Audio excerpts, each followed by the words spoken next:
उद्धव ठाकरेंनी काँग्रेसकडे धनुष्यबाण गहाण ठेवला, तो सोडवण्यासाठीच आम्ही उठाव केला, अशी टीका एकनाथ शिंदेंनी केली होती. त्याला संजय राऊतांनी प्रत्युत्तर दिले. शिंदेंनी चोरलेला धनुष्यबाण आता कोणाच्या दावणीला बांधलाय असा सवाल राऊतांनी केलाय.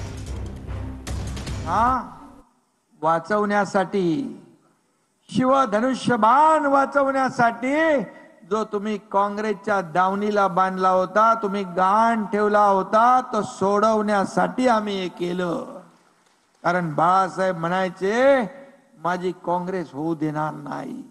मग तुम्ही ज्यांच्या दावणीला धनुष्यबाण आता बांधलेला आहे, चोरलेला, ते काय योग्य आहे का? रोज उठून तुम्ही दिल्लीला उठाबशा काढताय, रोज उठून तुम्ही दिल्लीला ज्या उठाबशा काढताय त्या बाळासाहेब ठाकरेंना, माननीय शिवसेना प्रमुखांना मान्य आहेत का? त्यांना आत्मचिंतनाची गरज आहे. त्यांना जर आत्मचिंतनाला कुठे जायचं असेल तर कामाख्या मंदिरामध्ये असेल किंवा अन्य कुठे जायचं असेल, त्यांनी जावं आणि आत्मचिंतन करावं.